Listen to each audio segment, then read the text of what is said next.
সালাতের অর্থ হচ্ছে নিকটবর্তী হওয়া, মুখ ঘুরানো, মুতাওয়াজ্জা হওয়া। ওই যে হযরত ইব্রাহিম আলাইহিস সালাম বলেছিলেন, ইন্নী ওয়াজ্জাহতু ওয়াজহিয়া লিল্লাযী ফাতারাস সামাওয়াতি ওয়াল আরদ। জানেন আপনারা?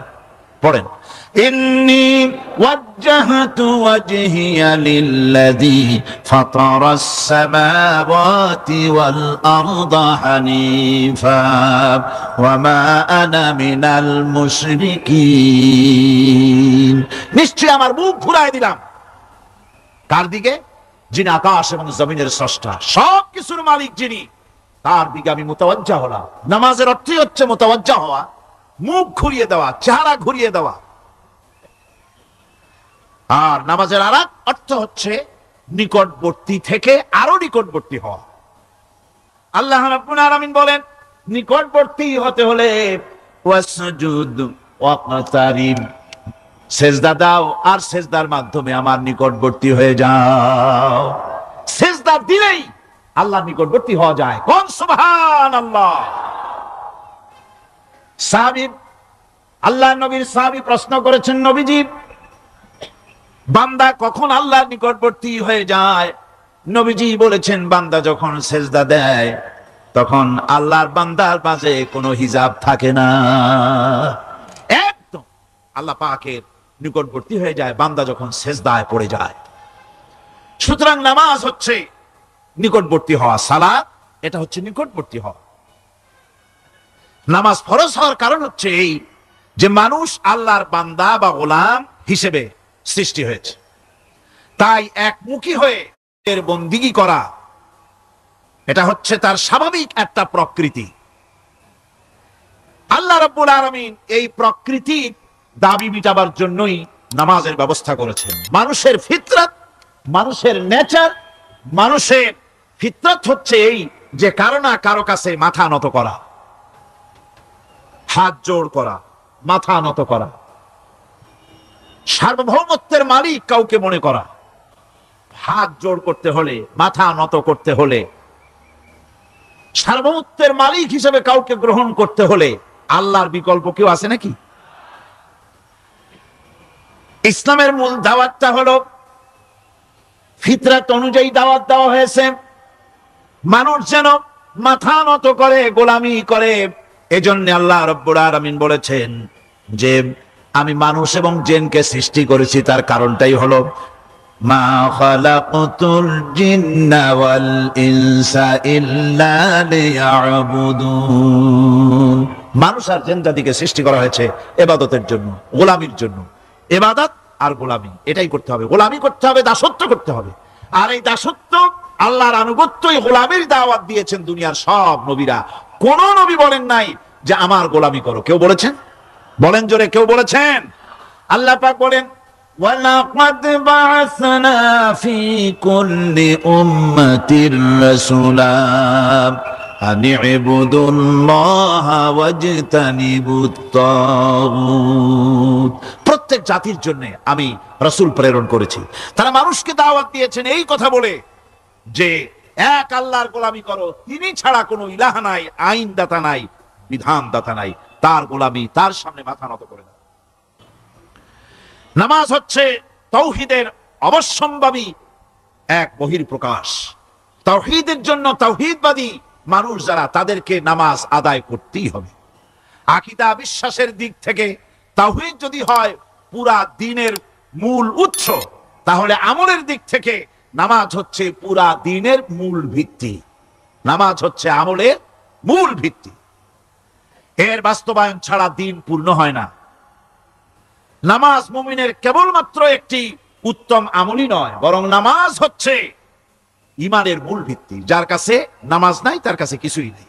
রাসূল করিম সাল্লাল্লাহু আলাইহি ওয়াসাল্লাম বলেছেন যে নামাজ যে ব্যক্তি পড়ে না, আল্লাহ পাকের সাথে তার কোনো সম্পর্ক বাকি থাকে না। সুতরাং এই নামাজটা হচ্ছে এই যে একমাত্র একাগ্র চিত্তে আদবের সাথে আল্লাহর সামনে রুজু হয়ে যাওয়া। কোরআনে কারীম বলছে, মুনিবিনা ইলাইহি فاتقوه وأقيموا الصلاة ولا تكونوا من المشركين তোমরা আল্লাহর দিকে রুজু হয়ে যাও এবং তাকে ভয় করে অন্যায় কাজ থেকে বিরত থাকো আর নামাজ কায়েম করো মুশরিকদের অন্তর্ভুক্ত হয়ে যেও না নামাজ কায়েম করা নামাজের আদেশ কোরআনে কারীমের মধ্যে আল্লাহ পাক বহু জায়গায় করেছেন ঈমানের পর নামাজই হচ্ছে সবচেয়ে বড় জরুরি একজন মানুষ ঈমান আনলো যেমন কালকে একজন ঈমান এনেছে ঈমান আনার সাথে সাথে তার প্রথম কাজ কি বলেন প্রথম কাজ কি ফজরের নামাজের আগে একজন ইসলাম কবুল করলেন তার প্রথম দায়িত্ব নামাজকে আদায় করে দেওয়া ফজরের নামাজ পড়া যোহরের আগে কেউ ঈমান আনলো তার প্রথম দায়িত্ব যোহরের নামাজ আদায় করা আসরের নামাজের আগে ঈমান এনেছে তার প্রথম দায়িত্ব হলো আসরের নামাজ আদায় করা তার মানে হলো ঈমান আনার পর একজন ঈমানদারের প্রথম দায়িত্ব হচ্ছে নামাজ গুরুত্বপূর্ণ বিষয় খুব ভালো করে শুনতে হবে ইয়াদ রাখতে হবে প্রত্যেকটি মুসলমানের এই নামাজ কি জিনিস কেমনে আদায় করতে হবে আদায় না করলে কি হবে গুরুত্বপূর্ণ এই কথাগুলি প্রত্যেকের স্মরণ রাখতে হবে কিয়ামতের দিন মানুষ যে জাহান্নামে যাবে জাহান্নামের জন্য জাহান্নামে যে সব কারণে যাবে তার মধ্যে বড় কারণ কালকে বলেছিলাম দেখি মনে আছে নাকি বড় কারণ কয়টা আলহামদুলিল্লাহ মনে আছে আল্লাহ রাব্বুল আলামিন বলেন ইয়াতাসাআলুনা আনিল মুজরিমিন কিয়ামতের দিন অপরাধীদেরকে জিজ্ঞেস করা হবে মা সালাকাকুম ফি সাকার জাহান্নামে কেন আসছো জবাবে তারা বলবে ক্বালু লাম নাকু মিনাল মুসাল্লিন ওয়া লাম নাকু নুতঈমুল মিসকিন নামাজ পড়ি নাই আর এতিম মিসকিনদের খেতে দেই নাই এই কারণেই জাহান্নামে এসেছি কল নাউযুবিল্লাহ নামাজ যারা পড়বে না জাহান্নামে যেতে হবে কোথায় যেতে হবে আকীদাগত দিক থেকে ঈমান হলো তাওহীদের স্বীকৃতি আর আমলের দিক থেকে নামাজ হচ্ছে তাওহীদের বহিঃপ্রকাশ আপনি মুসলমান তা প্রমাণ হবে নামাজ দিয়ে নামাজহীন ঈমানের দাবি মূল্যহীন যার নামাজ নাই তার ঈমানের দাবি করার কোনো মূল্যই নেই অনেক এরকম কথা বলে হুজুর আমি মানুষটা নিতান্ত খারাপ না যাই মনে করে গ্রামে রাস্তা বানাইছি ব্রিজ করে দিয়েছি কালভার্ট করেছি এতিম মিসকিনদের তাও মাঝে মধ্যে খাবার দেই বিধবারে কাপড় চোপড় দেই মানুষটা আমি নিতান্ত খারাপ না তবে এই মাঝে মধ্যে একটু নামাজ পড়ি না তাতে কি আমার ঈমান নষ্ট হয়েছে নাকি আমি বলি ভাই ঈমানই তো নাই নষ্ট হবে কি ঈমান থাকলে না নষ্ট হবে ঈমান নাই সুতরাং একজন মুসলমান যদি নামাজ না পড়ে নিজেকে মুসলমান বলে দাবি করার কোনো হক তার নাই দাবি করার অধিকার নাই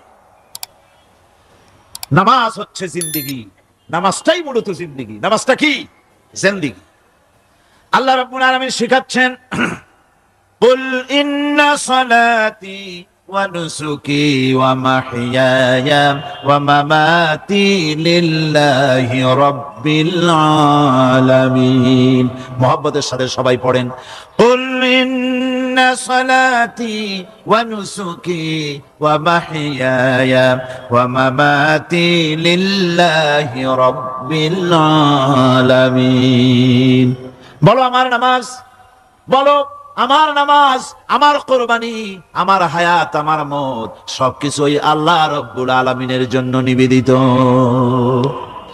আমার বেঁচে থাকা আমার মরে যাওয়া সব আল্লাহর জন্য সে আল্লাহ রাব্বুল আলামিন তার জন্য সবকিছু নিবেদিত করতে হবে আল্লাহ পাকের গোলাম আমাদের বানিয়েছেন আল্লাহ আমাদের গোলামি করা লাগবে আর গোলামির নমুনা যাকাত দিয়া হজ দিয়া দান দিয়া সদকা দিয়া কোন জিনিস দিয়ে নামাজের মতো গোলামির উৎকৃষ্ট প্রমাণ বা নমুনা আর কিছুতে নাই আমি যে গোলাম তার উৎকৃষ্ট প্রমাণ হচ্ছে নামাজ নামাজেই একটা মানুষ গোলামির অনুভূতিতে তাকে নিয়ে যায় বাদশাহ হোক মন্ত্রী হোক পীর হোক মওলানা হোক মুহাদ্দিস হোক বড় লোক হোক গরিব হোক পুরুষ হোক নারী হোক যেই হোক নামাজে দাঁড়াইলো একেবারে কান্ডারে ধরিয়া কানের কাছে হাত দিয়া হাত দুটো বাঁধিয়া মাথা নিচের দিকে দিয়ে দাঁড়ায় গেল কিসের মতো আসামির মতো, গোলামের মতো। সুবহানাল্লাহ। এদিক ওদিক তাকাইতে পারবা না, চোখটা থাকবে সেজদা যেখানে দিবা সেখানে। তাকানো নিষেধ, সেজদার দিকে তাকাও। এরপরে যখন রুকুতে গেলেন, গোলামের নমুনা হয়ে গেল। গোলামের এরকম মাথা নিচু করে থাকতে হয় প্রভুর সামনে। গেলেন রাজা, বাদশাহ, বড় লোক, সব অহংকার চূর্ণ হয়ে গেল। নাক আর কপাল দিয়া আমার মাবুদের দরবারে মাথাটা লাগাই দিলাম জমিনের উপরে। সুবহানাল্লাহ। আমি আমার ভাষায় বলি, আমি আমার ভাষায় কথাটা এভাবে বলি, এই জমিনটা যদি কাগজ হয় আর আমার নাকটার কপালটা যদি কলম হয়, তাহলে আমি যে গোলাম দৈনিক 5 বার আমার নাক আর কপাল দিয়া জমিন নামক কাগজের উপরে, দাস খতের উপরে দৈনিক 5 বার নাক আর কপাল দিয়া সই করে দেই, আল্লাহ আমি তোমার গোলাম, আর কারো গোলাম নই, আমি একমাত্র তোমার গোলাম। ঘুমের থেকে উঠে সেজদা দিয়া বলি, দুপুরের সময় কাজ ফালাইয়া আরেকবার বলি, বিকেল আসার আগে আসরে আরেকবার বলি, দিন যখন শেষ হয় আরেকবার বলি, রাতে যখন শুতে যাই আরেকবার সেজদা দিয়া ঘোষণা করি, মাবুদ আমি তোমার গোলাম। সুবহানাল্লাহ। নামাজ হচ্ছে ইসলামের গণ্ডির মধ্যে প্রবেশের প্রমাণ। কোরআনে কারীম বলছে, ফাইন তাবু ওয়া আকামুস সালাতা ওয়া আতাউজ যাকাতা ফাইখওয়ানুকুম ফিদ্দীন। সূরা তওবা এসেছে। তারা যদি তওবা করে আর নামাজ কায়েম করে, যাকাত যদি আদায় করে, তাহলে এখন তোমাদের সে দ্বীনি ভাই, এখন ভাই হয়ে গেল। একটু আগে ছিল কাফের মুশরিক, এখন তোমার দ্বীনি ভাই। দ্বীনের গণ্ডির মধ্যে প্রবেশ করা, কলেমা পড়ার সাথে সাথেই নামাজ। নামাজ হচ্ছে দ্বীনের প্রধান গেট, দ্বীনের প্রধান তোরণ। দ্বীনের মধ্যে প্রবেশ করার জন্য এই গেট দিয়ে প্রবেশ করতে হবে। সুতরাং এই নামাজের এতই গুরুত্ব দেওয়া হয়েছে। ইসলাম যদি ক্ষমতায় আসে, আল্লাহ যেন এনে দেন, জোরে কোন আমিন।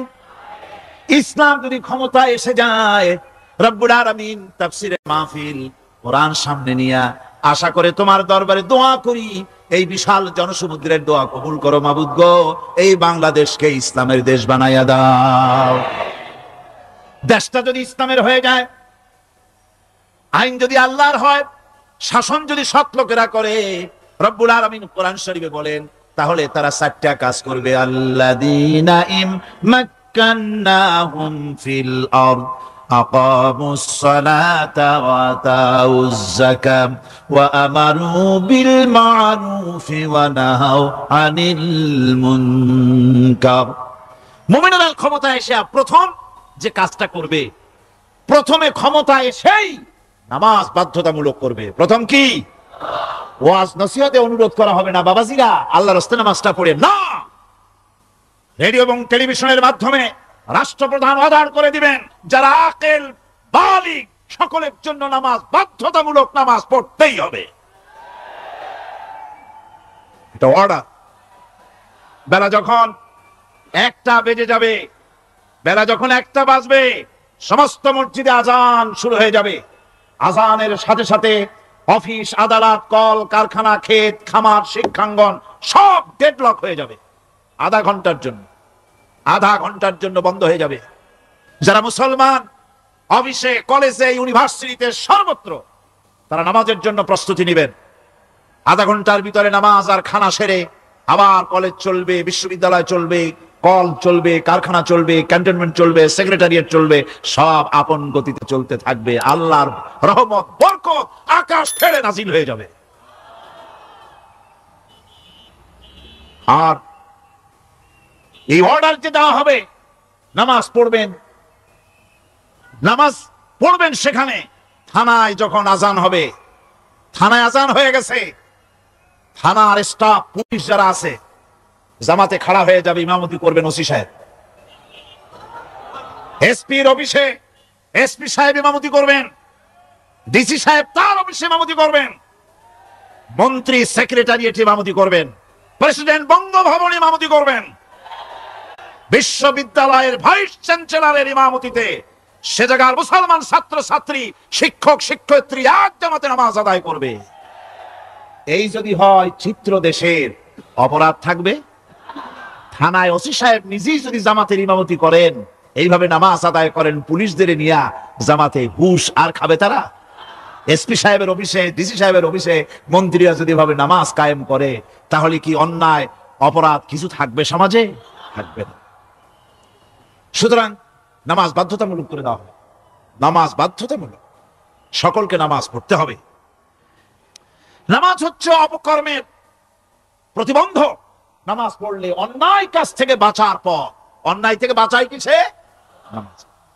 আল্লাহ রাব্বুল আলামিন বলেন, উতলু মা উহিয়া ইলাইকা মিনাল কিতাবি ওয়াকিমিস সালাম ইন্নাস সালাতা তানহা আনিল ফাহশাই ওয়াল মুনকার।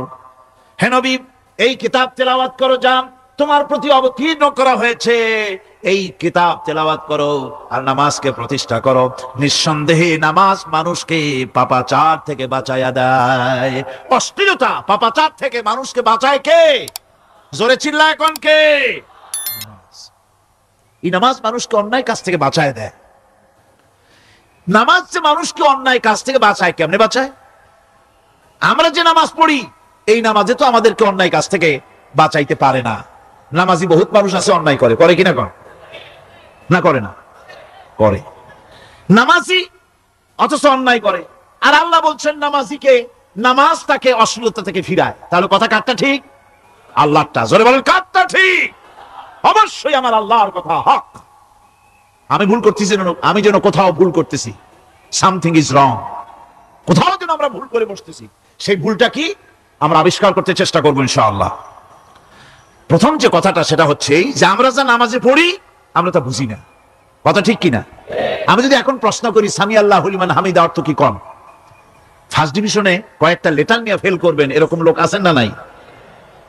সুবহান রাব্বিয়াল আলা অর্থ কি জানি না, সুবহান রাব্বিয়াল আযীমের অর্থ কি জানি না, দোয়া কুনুত অর্থ কি জানি না, তাশাহুদ অর্থ কি জানি না, সূরা ফাতিহার অর্থ কি জানি না। এমন কি উযুর মধ্যে কয়টা ফরজ তাও অনেকের জানা নাই। কথা কি বেশি বললাম না ঠিক বলছি? একজনে জিজ্ঞেস করলো, মিয়া উযুতে কয় ফরজ? কয় হুজুর কি মনে করেন যে বুঝি জানি না? এটা সাধারণ ব্যাপার, বলেন না কয় ফরজ? কয় উযুতে তো 17 ফরজ। কি কি? কয় হাত ধোয়া, পাও ধোয়া, মুখ ধোয়া, নাক ধোয়া, চোখ ধোয়া, জিহ্বা ধোয়া, মাথা ধোয়া। বলতে বলতে গুনে দেখা গেল প্রায় 19টার মতো বলছে। বলা হলো, মিয়া বললেন আপনি উযুতে ফরজ 17টা, কইলেন আপনি 19টা। কয় হুজুর জানি, আরো বলি না আপনাদের ভয়তে। উযু জানে না, নামাজ জানে না, তাকে এই নামাজ কেমনে ফিরাবে অন্যায় কাজ থেকে? কথা বুঝতে পেরেছেন? নামাজে আল্লাহু আকবার বললাম, এরপরে সানা পড়লাম, তারপরে সূরা ফাতিহা পড়লাম। সূরা ফাতিহার ভিতরে যে সমস্ত কথাগুলি বললাম, সেই কথাগুলি বুঝি না, কি বলেছি তাও জানি না।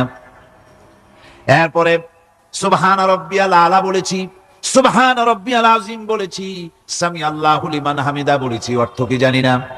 আল্লাহ তা শুনতে পান, যে ব্যক্তি আল্লাহর প্রশংসা করেন তিনি তা শুনতে পান।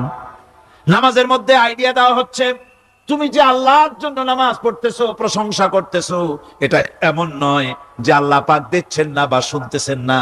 তুমি যা বলতেছো, প্রশংসা করতেছো, আল্লাহ পাক তা শুনতে পাচ্ছেন। সামি আল্লাহু লিমান হামিদা,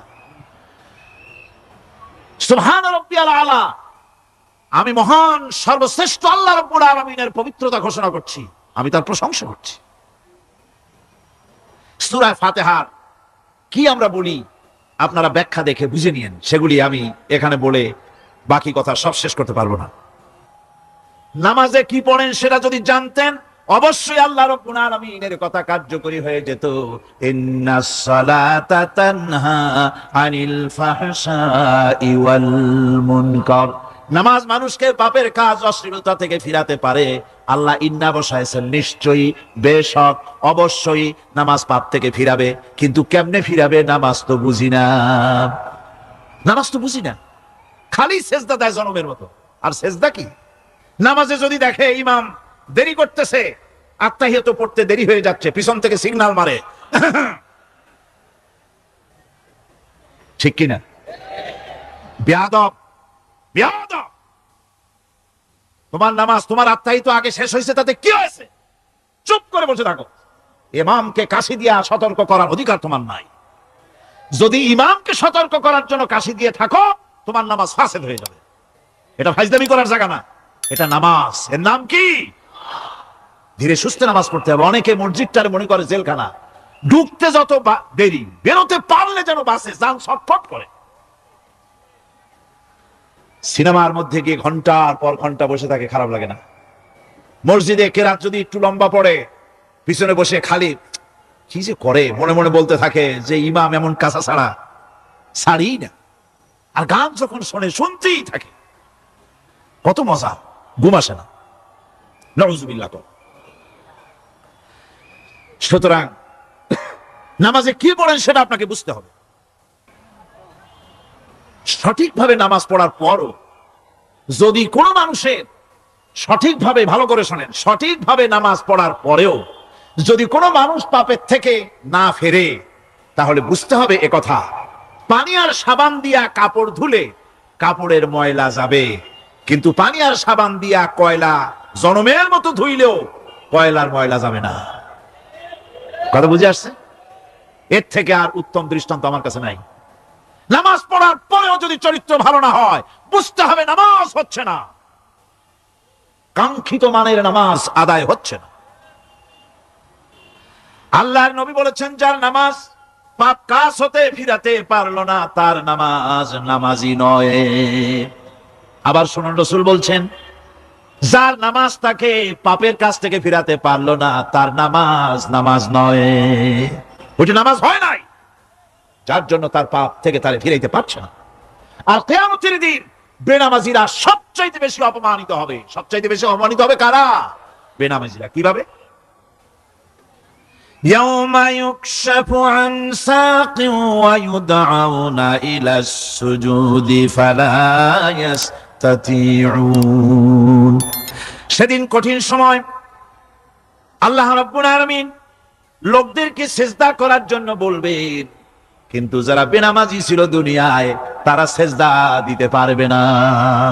বলেন নাউযুবিল্লাহ। অবস্থাটা কি হবে? খাশিআতান আবসারুহুম তারহাকুহুম যিল্লাহ। তাদের দৃষ্টি নিচু হবে, লাঞ্ছনা এবং অপমান তাদের উপরে চেপে বসবে, সিজদা দিতে পারবে না। আল্লাহ আমাদেরকে ক্ষমা করুন। কিয়ামতের দিন হযরত আদম আলাইহিস সালাম থেকে শুরু করে পৃথিবীর সমস্ত মানুষের সামনে আল্লাহ রাব্বুল আলামিন সিজদা করার জন্য অর্ডার করবেন। যারা নাকি বেনামাজি, ওরা আল্লাহর দরবারে সেদিন সিজদা দিতে পারবে না, লাঞ্ছিত অপমানিত হবে। জোরে কোন নাউযুবিল্লাহ। নামাজ, মুমিনের নামাজ একরকম, মুনাফিকের নামাজ হলো আর এক রকম। মুনাফিকরাও নামাজ পড়ে, পড়ে কিনা কোন? মুনাফিকেরাও নামাজ পড়ে। মুনাফিকেরা যখন নামাজ পড়তে যায়, আল্লাহ রাব্বুল আলামিন বলতেছেন, ওয়া ইযা কামু ইলাস সালাতি কামু কুসালা।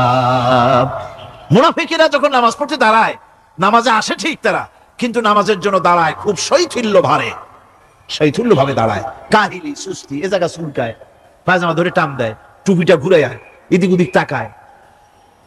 মুনাফিকের নামাজ দেখলেই ঠিক পাওয়া যায় যে বেটা মুনাফিক। এইভাবে সে দাঁড়ায়। তার নামাজটা কি জন্য?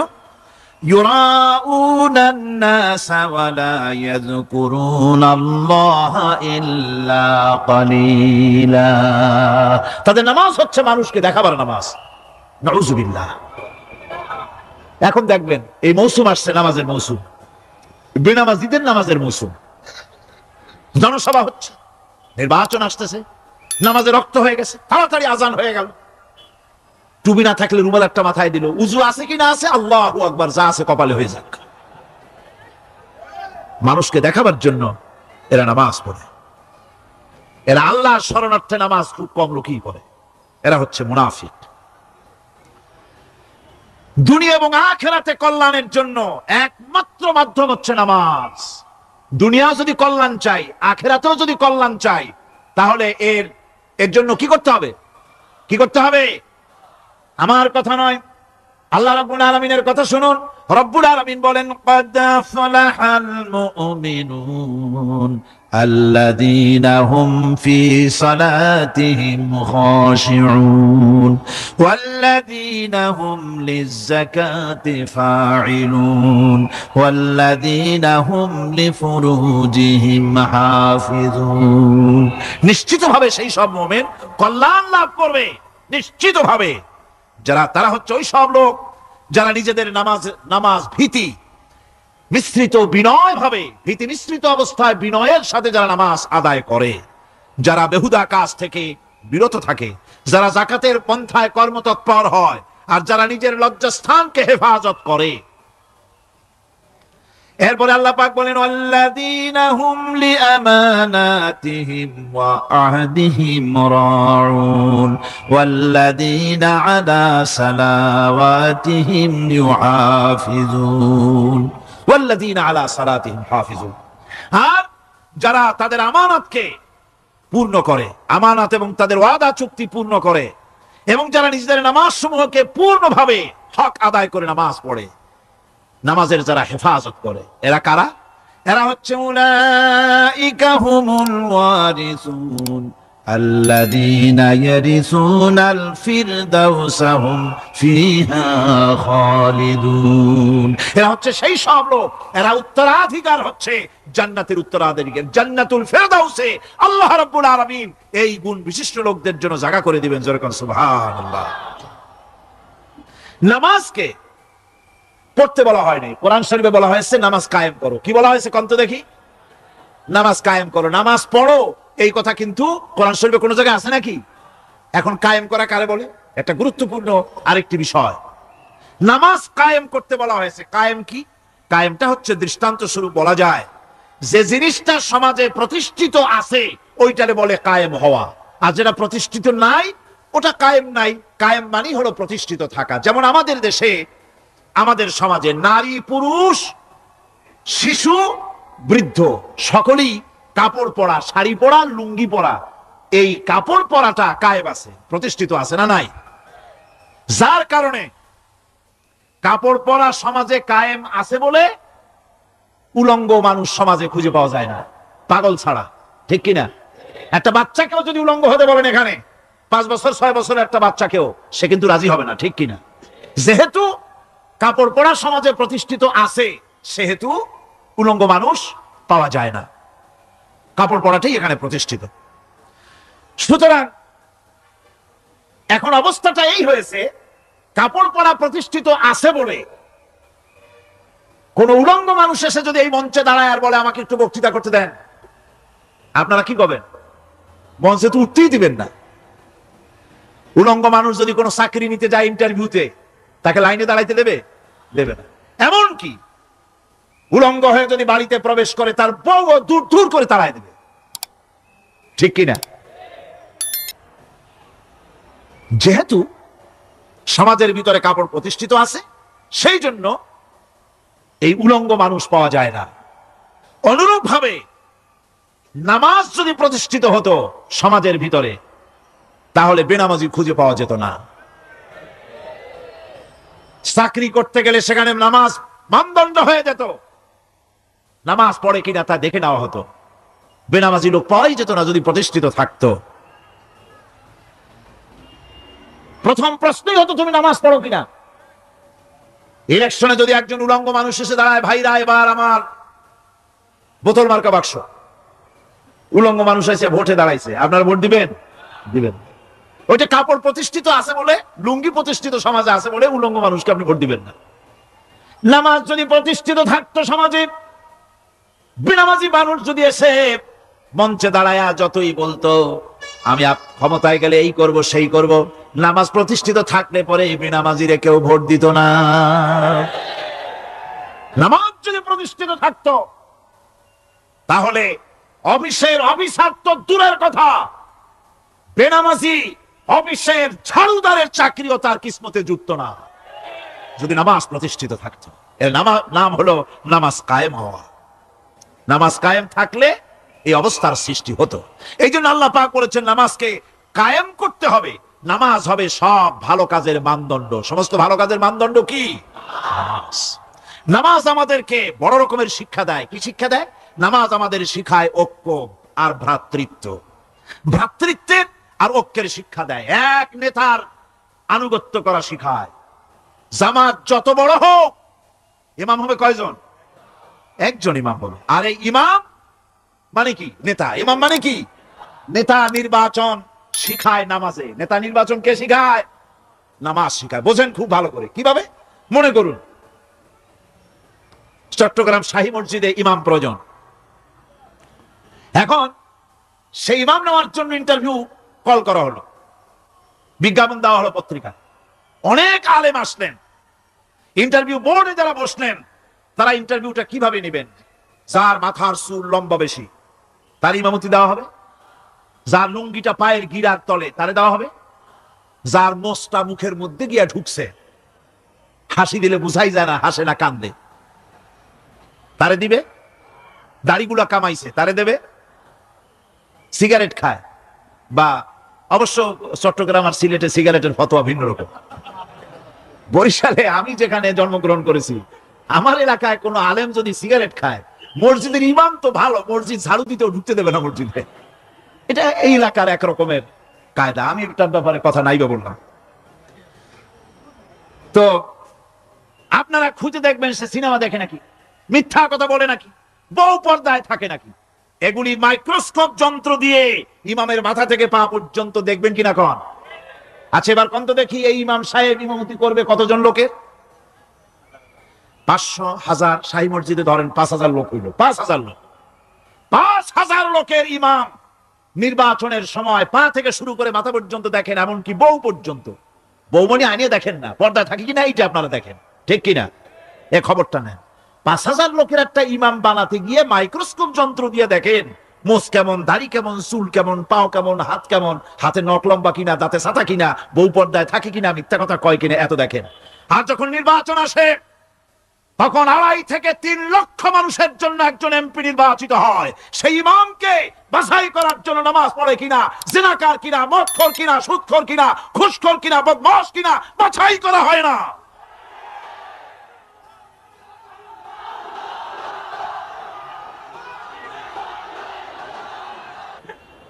নামাজ আমাদেরকে এটা শিখায় ইমাম কেমনে বানাইতে হবে। কোন সুবহানাল্লাহ।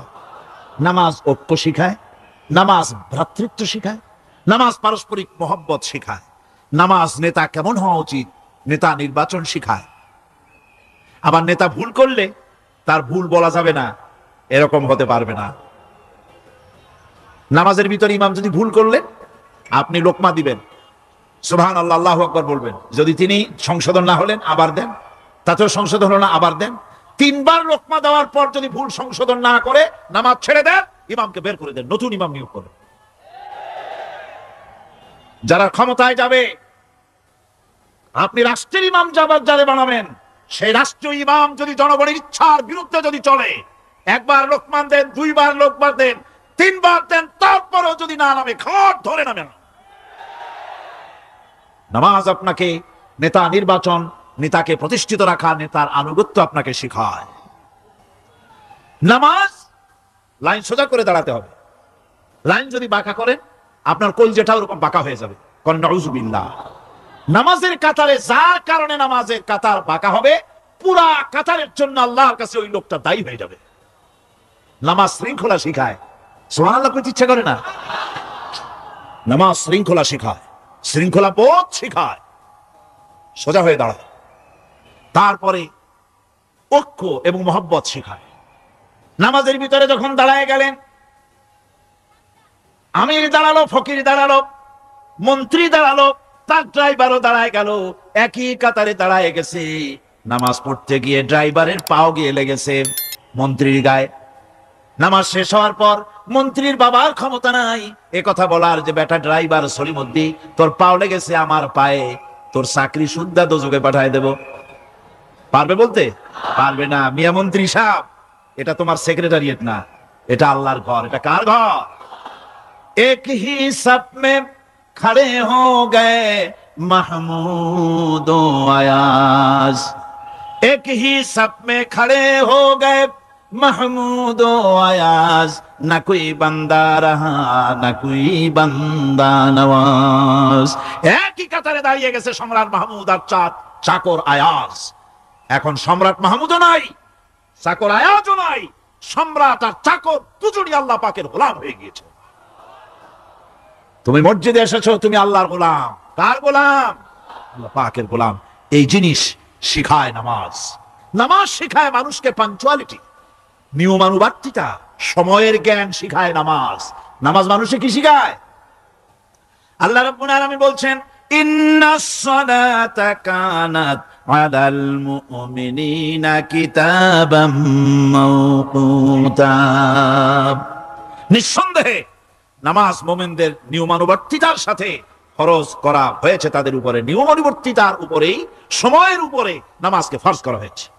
আপনার আন্দাজ মতো আপনি পড়তে পারবেন না, সময় মতো পড়তে হবে, আউয়াল ওয়াক্তে পড়তে হবে। আমার দেশের মসজিদগুলিতে ফজরের নামাজ পড়া হয় এমন সময় পূর্ব দিক ফর্সা হয়ে যায়। ইমাম সাহেব যদি ভুল করেন, নামাজ যদি দোহরাতে যান, তাহলে সূর্য উদয় হয়ে যাবে, এমন অবস্থা। নামাজ এত দেরিতে পড়া হয়। প্রত্যেক ওয়াক্তের নামাজ আউয়াল ওয়াক্তে পড়ার জন্য রাসূল সাল্লাল্লাহু আলাইহি ওয়াসাল্লাম তাগিদ করেছেন। সময়ের দিকে লক্ষ্য রাখতে বলা হয়েছে। যেই জাতি, লক্ষ্য করুন, যে জাতির দৈনিক 5 বার টাইমলি, অক্ত মতো, সময় মতো নামাজ আদায় করতে হয়, দুর্ভাগ্যজনক সত্য, সেই জাতির কাছে সময়ের কোনো দাম নাই। সময়ের দাম নাই। 9টার গাড়ি কয়টা আসবে? 9টার গাড়ি কয়টা আসবে? একদিন দেখা গেল সত্যি 9টার সময় এসে গেছে। যাত্রীরা বলছে মাশাআল্লাহ, অন্তত একটা দিন তো 9টার সময় আসলো। স্টেশন মাস্টার বলছে না, খুশি হওয়ার কারণ নাই, আজকের না, এটা গতকালকেরটা। আমার আমেরিকার সফরের সময়, যে বাড়িতে আমি আমেরিকায় থাকি, কুইন্স এলাকায়, নিউ ইয়র্ক সিটিতে, সে বাড়িওয়ালা চাকরি করে। সে আমাকে বলল 10টি বছর আমি একটা ট্রেনে যাতায়াত করি। সে বলছে রাত 3:45 ট্রেনটা আসে, ওই ট্রেনে চড়ে সে তার কর্মস্থলে যায়। বলল 10টা বছর আমি এখানে আছি, 10 বছরের ভিতরে এই ট্রেনটা 1 মিনিটের জন্য এদিক ওদিক করলো না। ঠিক 3:45 এসে হাজির হয়ে গেছে। ঝড় হোক, বৃষ্টি হোক, স্নো পড়ুক, বরফ পড়ুক, টাইমলি চলতেছে। দুনিয়ায় ভিন্ন জাতিরা যে উন্নতি করে, তার পেছনে সময়ের জ্ঞান তাদের অনেক বেশি আমাদের থেকে। কথা ঠিক কিনা? আমাদের সময় জ্ঞান নাই, সময়ের কোনো মূল্য আমরা দেই না। 2টার সময় মিটিং হবে, মন্ত্রী সাহেব আসেন 5টার সময়, ঠিক কিনা? বক্তৃতার জন্য সময় দেওয়া হয়েছে 20 মিনিট, নাহমাদু ওয়া নুসাল্লি আলা কইয়া সুর দিয়া 35 মিনিট গেছে নাহমাদু কইতে কইতে। সময় 20 মিনিট, তার মনেই নেই। এই যে সময়ের জ্ঞান নাই, এটা ব্যর্থতা। নামাজ মানুষকে সময়ের জ্ঞান শিখায়। কোন আলহামদুলিল্লাহ। এই সময়ের জ্ঞান আমাদেরকে শিখতে হবে। এবার আমি আপনাদের সামনে বলতে চাই, আল্লাহর নবী জনাবে মুহাম্মদ রাসূলুল্লাহ সাল্লাল্লাহু আলাইহি ওয়াসাল্লাম নামাজের ব্যাপারে কি বলছেন। এতক্ষণ তো আল্লাহর কথা শোনালাম, কার কথা শোনাইছে? আমার আল্লাহর নবী বলেন, নবীকে প্রশ্ন করা হলো, ইয়া রাসূলুল্লাহ, আইয়ু শাইইন আহাব্বু ইনদাল্লাহি ফিল ইসলাম, ইসলামের মধ্যে আল্লাহর কাছে কোন জিনিসটা বেশি প্রিয়? আল্লাহর কাছে ইসলামের কোন জিনিসটা বেশি প্রিয়? হুজুর বললেন, as-সালাতু লিওয়াক্তিহা, মান তারাকা সালাতান ফালা দীনা লাহু ওয়াস-সালাতু ইমাদুদ্দিন। আল্লাহর কাছে সবচাইতে বেশি প্রিয় হচ্ছে নামাজ। সবচাইতে প্রিয় কি? নামাজ। ওয়াক্ত মতো নামাজ আদায় করা আল্লাহ পাকের বেশি প্রিয়। আর এই নামাজ হচ্ছে দ্বীনের খুঁটি। এটা দ্বীনের কি? খুঁটি। এই যে খুঁটিগুলো আছে, খুঁটিগুলো ফালাই দিলে তারপর আপনার এই প্যান্ডেল থাকবে? থাকবে না। বিল্ডিং এর পিলার ভেঙে দেন, বিল্ডিং ঠিকবে? ঘরের খুঁটিগুলি উড়াই ফেলেন, ঘর ঠিকবে? ঠিকবে না। দ্বীনের খুঁটি হচ্ছে নামাজ। লা দীনা লিমান লা সালাতা লাহু, যার কাছে দ্বীন নাই, যার কাছে নামাজ নাই, তার কাছে কি নাই? দ্বীন নাই, ঈমান নাই। আল্লাহর নবী বলেছেন, ওয়ান জাবির রাদিয়াল্লাহু তাআলা আনহু قال قال رسول الله صلى الله عليه وسلم بين العبد وبين الكفر ترك الصلاة। আল্লাহ পাকের নবী বলেন, আল্লাহর বান্দার মুমিন, আল্লাহর বান্দার কাফের, দুইজনের মধ্যে পার্থক্য হলো, যে ব্যক্তি নামাজ পড়ে সে আল্লাহর গোলাম, যে নামাজ পড়ে না সে কাফের হয়ে গেল। যে নামাজ পড়লো না সে কাফের হয়ে গেল। মান তারাকা সালাতান মুতাআম্মিদান ফাকাদ কাফারা, যে ব্যক্তি ইচ্ছে করে নামাজ ছেড়ে দিল সে কাফের হয়ে গেল। বলেন নাউযুবিল্লাহি মিন যালিক। এই জন্য নামাজ আদায় করা বাধ্যতামূলক প্রত্যেকটি মুসলমানের জন্য। রাসূল করিম সাল্লাল্লাহু আলাইহি সাল্লাম একটা দৃষ্টান্ত দিয়েছেন, কারো বাড়ির সামনে যদি একটা নাহার থাকে, একটা পুকুর থাকে, একটা খাল থাকে প্রবাহিত, এতে যদি ওই বাড়িওয়ালা দৈনিক 5 বার গোসল করে তাহলে তার গায়ে কি কোনো ময়লা থাকে? হুজুর, সাহাবীরা বললেন না হুজুর, থাকে না। হুজুর বলেন এটাই হলো নামাজের দৃষ্টান্ত। 5 ওয়াক্ত নামাজ যে আদায় করবে সেই গুনাহ থেকে আল্লাহ পাক তাকে পবিত্র করে দিবেন। সুবহানাল্লাহি ওয়া বিহামদিহি। আমার ভাইরা, নামাজ পড়লে বলে এক জুমা থেকে আর এক জুমা পর্যন্ত মানুষ যে সমস্ত গুনাহ করে, কবিরা গুনাহগুলি বাদে, শিরক আর কবিরা গুনাহগুলি বাদে যত গুনাহ আছে তার কাফারা হয়ে যায়। নামাজ যে সঠিকভাবে আদায় করবে, এই নামাজটা একটা কঠিন কাজ। নামাজটা কি কাজ? কে বলতেছেন এ কথা? আল্লাহ পাক। ওয়া ইন্নাহা লাকাবীরাতুন ইল্লা আলাল খাশিঈন। নামাজ একটা ভারী জিনিস, একটা কঠিন জিনিস। কাদের জন্য কঠিন নয়? যারা নাকি আল্লাহ পাককে ভয় করে। আল্লাযীনা ইয়াযুন্নুনা আন্নাহুম মুলাকু রাব্বিহিম ওয়া আন্নাহুম ইলাইহি রাজিউন। যারা নাকি একথা মনের ভিতরে ধারণা করে যে আল্লাহ রাব্বুল আলামিনের দরবারে আমার হাজির হওয়া লাগবে, মোলাকাত করা লাগবে, এই চিন্তা যারা করে তাদের জন্য নামাজ মোটেই কষ্টকর নয়, নামাজ মোটেই তাদের জন্য অসহনীয় নয়, বোঝা নয়, ভার নয়। তারা নামাজ আদায় ঠিকই করবে। এই জন্যে বিবি বাল বাচ্চা সকলকে নামাজের জন্য তাগিদ করতে হবে। যত ভাই এখানে এসেছেন নিজেরা পড়বেন, বিবি বাল বাচ্চাকে তাকিদ করবেন। আল্লাহ পাক বলছেন ওয়ানজির আশীরাতাকাল আকরাবিন, তোমার নিকটবর্তী যারা আছে তাদেরকে তুমি আল্লাহর ভয় দেখাও। নামাজের জন্য তাদেরকে বলো, আল্লাহর ভয় তাদের অন্তঃকরণের মধ্যে সৃষ্টি করে দাও। আর এই নামাজ পড়তে হবে জামাতের সাথে। নামাজ পড়তে হবে কিছুর সাথে? জামাতের সাথে। রাসূল করিম সাল্লাল্লাহু আলাইহি ওয়াসাল্লাম বলছেন, হুজুরের কাছে, আল্লাহর নবীর কাছে, হযরতে আবু হুরায়রা রাদিয়াল্লাহু তাআলা আনহু হাদিসটি বর্ণনা করেছেন। হুজুরের কাছে একজন অন্ধ লোক এলো। সেই অন্ধ লোক এসে বললেন, হুজুর আমি তো চোখে দেখি না, জামাতের যে গুরুত্বের কথা আপনি বললেন, আমাকে কি রুখসুত দেওয়া যায় নাকি? আমি অনেক সময় সাথী সঙ্গী পাই না, আমাকে কি রুখসুত দেওয়া যায় নাকি? হুজুর বললেন, হ্যাঁ তোমাকে রুখসুত দেওয়া গেল। অন্ধ যখন হেঁটে যাচ্ছিলেন, নবীজি তাকে আবার ডাকলেন, ডেকে জিজ্ঞেস করলেন, অন্ধ, নামাজের মসজিদের আজান কি তোমার কানে যায়? বলে হ্যাঁ আমি আজান শুনি। হুজুর বললেন, আজানের জবাব দিবা, মসজিদে এসে জামাতে নামাজ পড়বা। একজন অন্ধকে রুখসুত দেওয়া হয় নাই। মসজিদে আজান শোনার পর ঘরে বসে যদি নামাজ আদায় করেন, নামাজের হক আদায় হবে না। হুজুর সাল্লাল্লাহু আলাইহি ওয়াসাল্লাম বলেছেন, মসজিদে আজান হওয়ার পর যে ব্যক্তি ঘরে বসে নামাজ পড়ে, আমার ইচ্ছা হয় ঘরটা আগুন দিয়ে জ্বালায় দেই। কে বলতেছেন? রাহমাতুল লিল আলামিন বলতেছেন। রাহমাতুল লিল আলামিন বলতেছেন, ঘরের মধ্যে যদি মেয়ে লোক আর বাচ্চারা যদি না থাকতো, তাহলে আমার ইচ্ছা হয় আমি বলি আগুন দিয়ে ঘরটারে জ্বালায় দাও। এই ঘরের মহব্বতেই তো সে বাইর হয় না।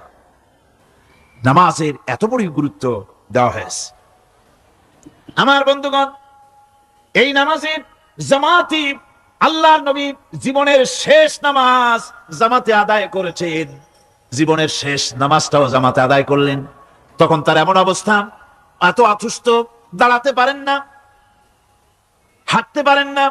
দুইজন সাহাবীর কাঁধের উপরে ভর করে তারপরে বহু কষ্ট করে মসজিদে গিয়ে নামাজ আদায় করেছেন। খুতবা দিয়েছেন।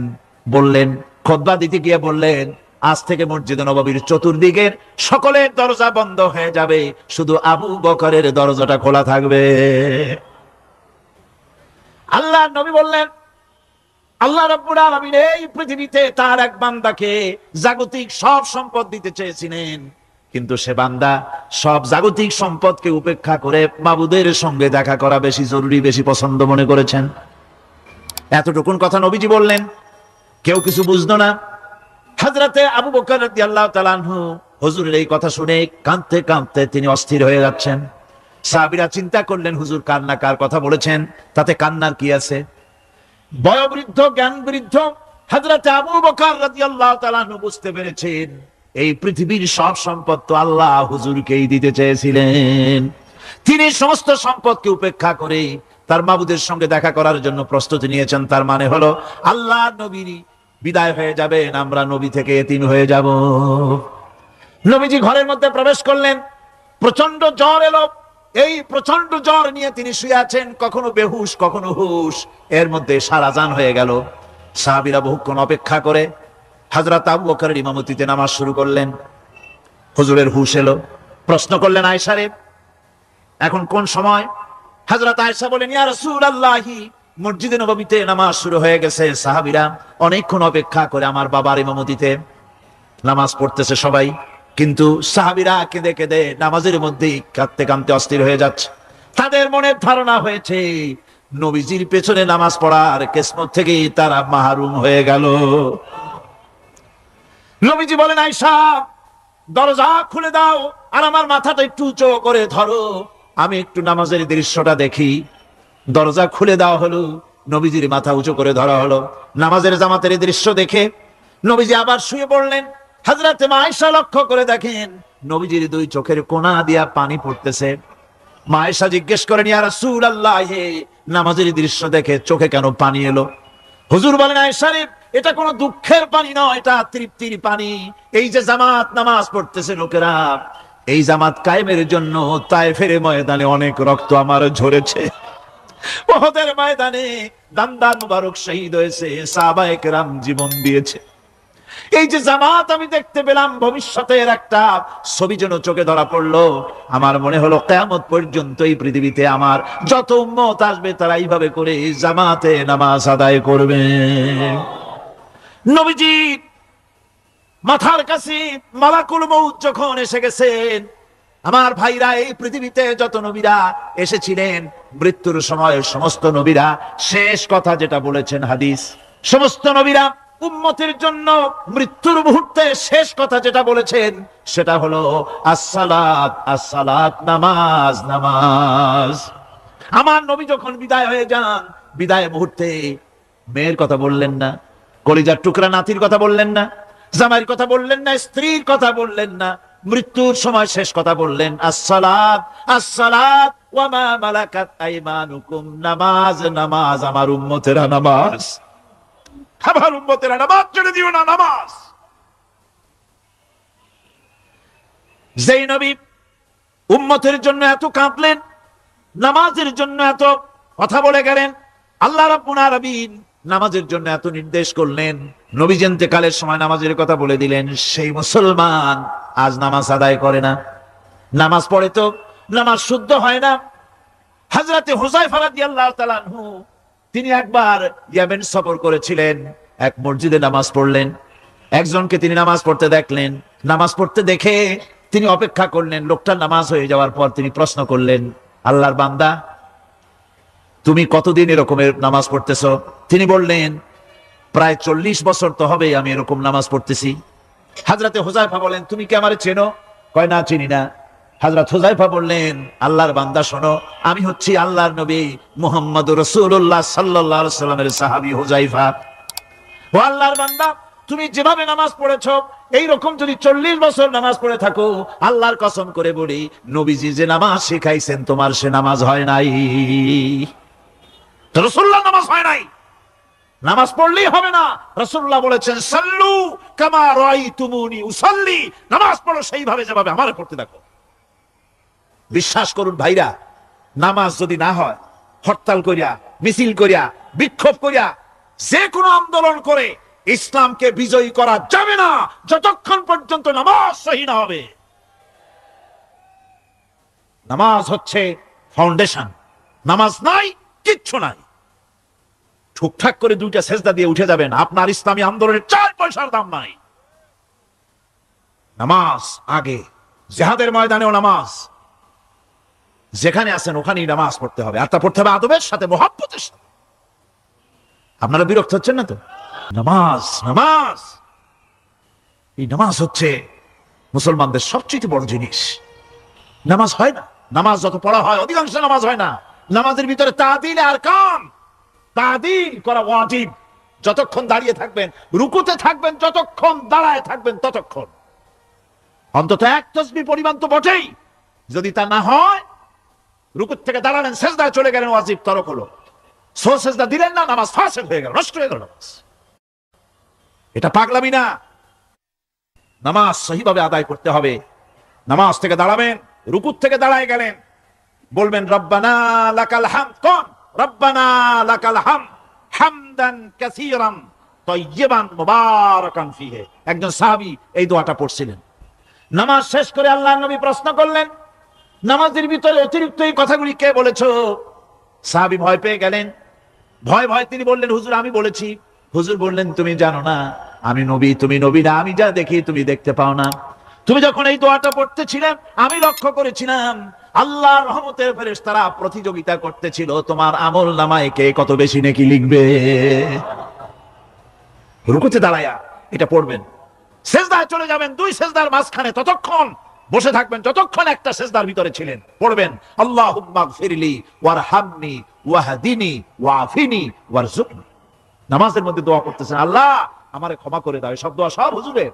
আমাকে ক্ষমা করো, আমাকে হেদায়েত দাও, আমাকে সুস্থ করো, আমাকে রহম করো, আমাকে রিজেক্ট দাও। কও সুবহানাল্লাহ। নামাজের ভিতরে দোয়া কবুলের সময়, নামাজের সেজদার ভিতরে দোয়া কবুল হয়। এইভাবে করে রাসূল করিম সাল্লাল্লাহু আলাইহি ওয়াসাল্লামের নামাজটা কেমন হাক্কানি উলামাদের কাছ থেকে জেনে নেবেন। যেহেতু হুজুর বলেছেন সাল্লু কামা রাআইতুমুনি উসাল্লি, নামাজ পড়ো সেইভাবে যেভাবে আমাকে পড়তে দেখো। নামাজের ভিতরে একাগ্রতা লাগবে, ভালোবাসা লাগবে, ভয় লাগবে, মুহাব্বত লাগবে। পরিপূর্ণ সময় নিয়ে শান্তিপূর্ণভাবে নামাজ পড়তে হবে। আর যত তাড়াহুড়া সব হচ্ছে নামাজের মধ্যে, ঠিক কিনা ভাইরা? রাসূল করিম সাল্লাল্লাহু আলাইহি ওয়াসাল্লামের যে নামাজ, হুজুর যেভাবে নামাজ পড়েছেন হাদিসে যা পাওয়া যায়, হাদিসে বুখারীতে সব আছে, দেখে নেবেন, সেইভাবে নামাজটা আদায় করে নেবেন। কিয়ামতের দিন আল্লাহ রাব্বুল আলামিন সর্বপ্রথম বান্দাকে প্রশ্ন করবেন কি? বুখারী শরীফে এসেছে, আন আবি হুরায়রা রাদিয়াল্লাহু তাআলা قال سمعت رسول الله صلى الله عليه وسلم يقول إنما يحاسب به العبد يوم القيامة من عمله صلاته। বুখারী শরীফের হাদিস। আল্লাহ রাব্বুল আলামিনের নবী বলেন, হযরত আবু হুরায়রা হাদিস খানা বর্ণনা করেছেন, তিনি বলেন যে আমি রাসূলের মুখে শুনেছি কিয়ামতের দিন আল্লাহ রাব্বুল আলামিন সর্বপ্রথম তার বান্দার কাছে প্রশ্ন করবেন, বান্দা নামাজ আদায় করেছিলি কিনা? নামাজ সর্বপ্রথম প্রশ্ন। যেরকম সর্বপ্রথম প্রশ্নটা কি? নামাজ। এই নামাজ আপনার বাচ্চাদেরকে যখন 7 বছর বয়স হবে নামাজের হুকুম করবেন। 10 বছরে নামাজ না পড়লে প্রহার করতে বলা হয়েছে। নামাজের জন্য কড়াকড়ি করতে হবে। পুরুষ নারী মেয়েদের মাসের ভিতরে কখনো কখনো তাদের যে সমস্ত মাসলা মাসাইল আছে সেই অনুযায়ী কখনো তাদের ক্ষমা আছে, বাকি তাদের নামাজ পড়তে হবে। আর পুরুষের জন্য পাগল হয়ে যাওয়া, বেহুশ হয়ে যাওয়া ছাড়া নামাজ মাপ নাই, নামাজ পড়তেই হবে। এই যে নামাজ না হলে ঈমান থাকবে না, ঈমান নষ্ট হবে, কিয়ামতে জাহান্নামে যাওয়া লাগবে, এসব কথা শোনার পর আজকের তাফসীরুল কোরআন মাহফিলে আমরা কি ওয়াদা করতে পারি যে আমরা মালাকুল মউত যতক্ষণ পর্যন্ত আমাদের মাথার কাছে না আসবে নামাজ ছেড়ে দেব না? এই ওয়াদা কি করতে পারি?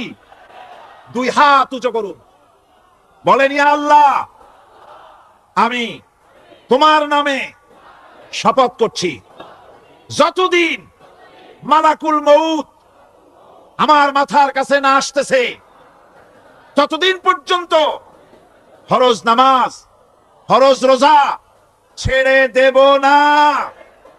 ইয়া আল্লাহ, মৃত্যু পর্যন্ত আমার এই ওয়াদা পালনের তৌফিক আমাকে দান করো, আমিন। আল্লাহ পাক আমাদের এই ওয়াদা মঞ্জুর করুন, জোরে কোন আমিন। আলোচনার শেষ পর্যায়ে এখন আমরা মুনাজাতের দিকে যাব। দাঁড়ানো ভাইয়েরা সবাই বসেন, মুনাজাতের শরীক হন। আল্লাহ রাব্বুল আলামিন নামাজের জন্য আমাদেরকে দোয়া শিখাই দিয়েছেন, কোন সুবহানাল্লাহ। কে শিখাইছেন দোয়া? আল্লাহ পাক দোয়া শিখালেন, রব্বি জাআলনি মুকিমাস সালাতি ওয়া মিন যুররিয়াতি রব্বানা ওয়া তাকাব্বাল দুআ। আয় আল্লাহ, আমারে আমার বিবি বাল বাচ্চারে নামাজের উপরে প্রতিষ্ঠিত করো। আল্লাহ তুমি দয়া করে দোয়া কবুল করো, জোরে কোন আমিন। এ দোয়া আপনারাও করবেন, আমিন, আল্লাহুম্মা আমিন। রব্বানা যালামনা আনফুসানা ওয়া ইন লাম তাগফির লানা ওয়া তারহামনা লানাকুনান্না মিনাল খাসিরিন। রব্বানা লা তুযিগ কুলুবানা বা'দা ইয হাদাইতানা ওয়া হাব লানা মিন লাদুনকা রাহমাতান ইন্নাকা আনতাল ওয়াহ্হাব।